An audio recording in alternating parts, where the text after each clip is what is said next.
Electronic city form ಹೌಸ್ನಲ್ಲಿ ನಡೆದಂತಹ rave party Hebbagodi police ಠಾಣೆಯ 3 ಸಿಬ್ಬಂದಿ ತಲೆದಂಡ. ಓರ್ವ ಎಸ್ಐ ಸೇರಿ 2 ಕಾನ್ಸ್ಟೇಬಲ್ ಅನ್ನು ಅಮಾನತು ಮಾಡಲಾಗಿದೆ. ಬೆಂಗಳೂರು ಗ್ರಾಮಾಂತರ ಎಸ್ಪಿ ಮಲ್ಲಿಕಾರ್ಜುನ್ ಆದೇಶ ಕೊಟ್ಟಿದ್ದಾರೆ. ಕರ್ತವ್ಯ ನಿರ್ಲಕ್ಷ್ಯದ ಮೇರೆಗೆ 3 ಪೊಲೀಸರನ್ನ ಸಸ್ಪೆಂಡ್ ಮಾಡಲಾಗಿದೆ.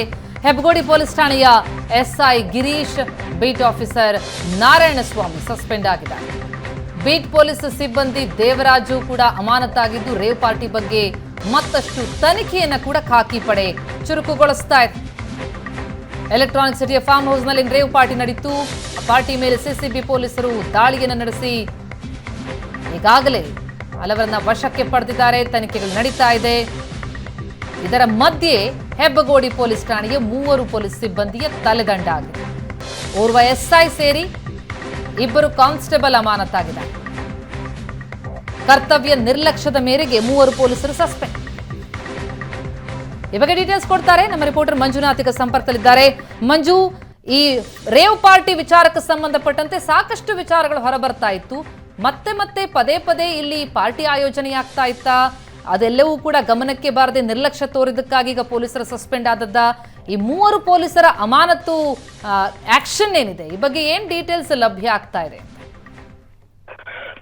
ಪ್ರತಿಮಾ, ಏನು ಬರ್ತ್ಡೇ ಪಾರ್ಟಿಯ ನೆಪದಲ್ಲಿ ಇಲ್ಲೊಂದು ರೇವ್ ಪಾರ್ಟಿ ಆಗಿತ್ತು. ತೆಲುಗುನ ಖ್ಯಾತ ನಟಿಯರು ಈ ಒಂದು ರೇವ್ ಪಾರ್ಟಿಯಲ್ಲಿ ಭಾಗವಹಿಸಿದ್ರು. ಅವತ್ತೇ ಸಿಸಿಬಿ ಪೊಲೀಸ್ನವರು ದಾಳಿಯನ್ನ ನಡೆಸಿದ್ರು. ಇದು ಏನು ಸಿಸಿಬಿ ಪೊಲೀಸ್ನವರು ದಾಳಿಯನ್ನ ನಡೆಸಿದಾಗ ಈ ಒಂದು ಪ್ರದೇಶ ಎಲೆಕ್ಟ್ರಾನಿಕ್ ಸಿಟಿ ಪೊಲೀಸ್ ಠಾಣೆ ವ್ಯಾಪ್ತಿಗೆ ಬರಬಹುದು ಅಂದ್ಕೊಂಡಿದ್ರು. ಆ ನಂತರ ಅವರಿಗೆ ಗೊತ್ತಾಗಿದ್ದು ಇದು ಹೆಬ್ಬಗೋಡಿ ಪೊಲೀಸ್ ಠಾಣೆ ವ್ಯಾಪ್ತಿಗೆ ಬರುತ್ತೆ ಅಂತ. ಹೌದು, ಆನೇಕಲ್ ತಾಲೂಕಿನ ಈ ಒಂದು ಆನೇಕಲ್ನ ಸಬ್ ಡಿವಿಷನ್ ನ ವ್ಯಾಪ್ತಿಗೆ ಬರುವಂತ ಹೆಬ್ಬಗೋಡಿ ಪೊಲೀಸ್ ಠಾಣೆ ವ್ಯಾಪ್ತಿಗೆ ಬರುತ್ತೆ. ಇಲ್ಲಿ ಕರ್ತವ್ಯ ನಿರ್ಲಕ್ಷ್ಯ ಆಧಾರದ ಮೇಲೆ ಈಗ ಬೆಂಗಳೂರು ಗ್ರಾಮಾಂತರ ಎಸ್ಪಿ ಮಲ್ಲಿಕಾರ್ಜುನ ಬಾಲದಂಡಿರವರು 3 ತಲೆದಂಡವನ್ನ ಮಾಡಿದ್ದಾರೆ. ಓರ್ವ ಅದರಲ್ಲಿ ಎಸ್ಬಿ ಬಂದು ಈ ಪ್ರದೇಶದ ಏನು ಉಸ್ತುವಾರಿ ಆಗಿದ್ದ ಎಸ್ಬಿ, ಇವ್ರು ಬಂದು ಗಿರೀಶ್ ಅಂತೇಳಿ, ನಂತರ ಬೀಟ್ ಇನ್ಚಾರ್ಜ್ ಆಗಿದ್ದಂತಹ ನಾರಾಯಣಸ್ವಾಮಿ ಮತ್ತು ಇಲ್ಲಿಂದ ಬೀಟ್ ಪೊಲೀಸ್ ಆಗಿದ್ದಂತಹ ದೇವರಾಜು, ಇವರ 3 ತಲೆದಂಡ ಆಗಿದೆ. ಅಂದ್ರೆ ಮೇಲ್ನೋಟಕ್ಕೆ ಈ ರೀತಿ ಆದಂತಹ ಇಲ್ಲಿ ಘಟನೆ, ಅಂದ್ರೆ ಒಂದು ಪಾರ್ಟಿ ಆಗ್ತಾ ಇದೆ, ಇದು ಯಾರ ಗಮನಕ್ಕೂ ಇರ್ಲಿಲ್ವಾ ಮತ್ತು ಇಷ್ಟೊಂದು ದೊಡ್ಡ ಸಂಖ್ಯೆಯಲ್ಲಿ ಜನ ಸೇರಿದ್ದಾರೆ.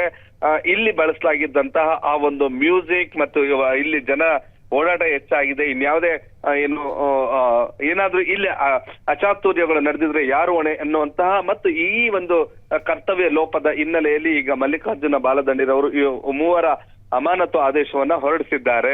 ಅಂದ್ರೆ ಇಲ್ಲಿ ಈ ಹಿಂದೆ ಪಾರ್ಟಿಗಳು ನಡೀತಿತ್ತ ಎನ್ನುವಂತದ್ದನ್ನ ಈಗ ತನಿಖೆಗೆ ಒಳಪಡಿಸಿದ್ದಾರೆ. ಮತ್ತು ಆಗಾಗ ಇಲ್ಲಿ ಬರ್ತ್ಡೇಗಳು ಮಾಡ್ಕೊಳ್ತಾ ಇದ್ರು. ಇದು ಪ್ರತಿಷ್ಠಿತರಿಗೆ ಸೇರಿರ್ತಕ್ಕಂತ ಒಂದು ಫಾರ್ಮ್ ಹೌಸ್ ಮತ್ತು ಇಲ್ಲಿ ಬರ್ತ್ಡೇ ನೆಪದಲ್ಲಿ ಇದನ್ನ ಮಾಡಿದ್ರ ಅಂದ್ರೆ ಇದು ಪೊಲೀಸ್ನವರ ಗಮನಕ್ಕೆ ಇರ್ಲಿಲ್ವಾ? ಬರ್ತ್ಡೇಗೆ ಅಂತ ಹೇಳಿದ್ದೇನೆ ಈಗ ಏಕಾಏಕಿ ಯಾರೋ ಕೇಳಿದ್ರು. ಮತ್ತೊಂದು, ಈ ವಾಸು ಎನ್ನುವಂತ ಅವರು ಏನ್ ಇಲ್ಲಿ ಬರ್ತ್ಡೇನ ಆಯೋಜಿಸಿಕೊಂಡಿದ್ರು, ಇಲ್ಲೊಂದು 100ಕ್ಕೂ ಹೆಚ್ಚು ಜನ ಸೇರ್ತಾರೆ ಅನ್ನಂತಹ ಸಂದರ್ಭದಲ್ಲಿ ಈ ರೀತಿ ಡಿಜೆ ಮ್ಯೂಸಿಕ್ ಗಳನ್ನ, ಅದು 3 ಜನ ಡಿಜೆ ಮ್ಯೂಸಿಕ್ ಅವ್ರನ್ನ ಕರೆಸಿದ್ದಂತದ್ದು.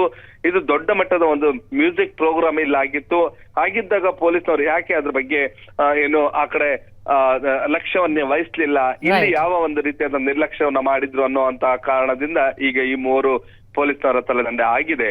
ಪ್ರತಿಮಾ, ಥ್ಯಾಂಕ್ಸ್ ಮಂಜು ತಮ್ಮ ಮಾಹಿತಿಗೆ.